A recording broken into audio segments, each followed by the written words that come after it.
Sekitar 27 pegawai Dinas Pertanian Provinsi Sulawesi Tenggara harus mendapat pertolongan medis di Puskesmas Puuwatu, Kota Kendari, Sulawesi Tenggara.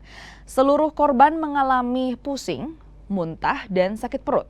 Korban mengaku kondisi ini dirasakan 1 jam usai menyantap makanan yang dipesan dari salah satu rumah makan saat syukuran kenaikan pangkat salah satu pegawai.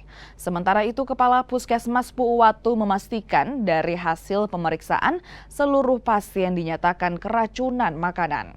Namun, seluruh pasien yang keracunan dapat tertolong. Petugas polisi dari Polresta Kendari kini melakukan penyelidikan terkait dugaan keracunan makanan ini. Makan tuh habis makan, ada berapa sekitar 3 jaman lah habis makan. Habis makan itu rasa kayak pusing-pusing, mual-mual, tiba-tiba muntah. Pak, apa yang Bapak konsumsi itu, Pak? Makan saja, habis makan saja. Makanannya apa, Pak? Apa tadi namanya Soto Banjar atau apa? Mungkin itu soto Banjar. Kayak macam sup begitu, Pak? Tidak basi atau bagaimana? Tidak juga. Normal saja. Normal saja biasa.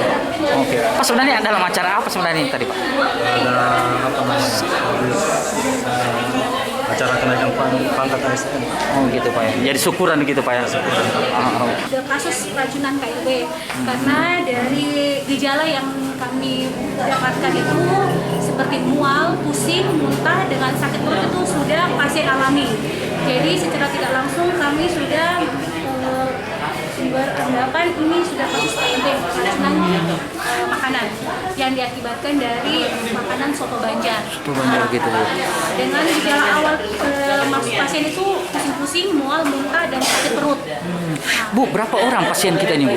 Tadi dari jam 2 hingga jam setengah 4 itu 18 diobservasi.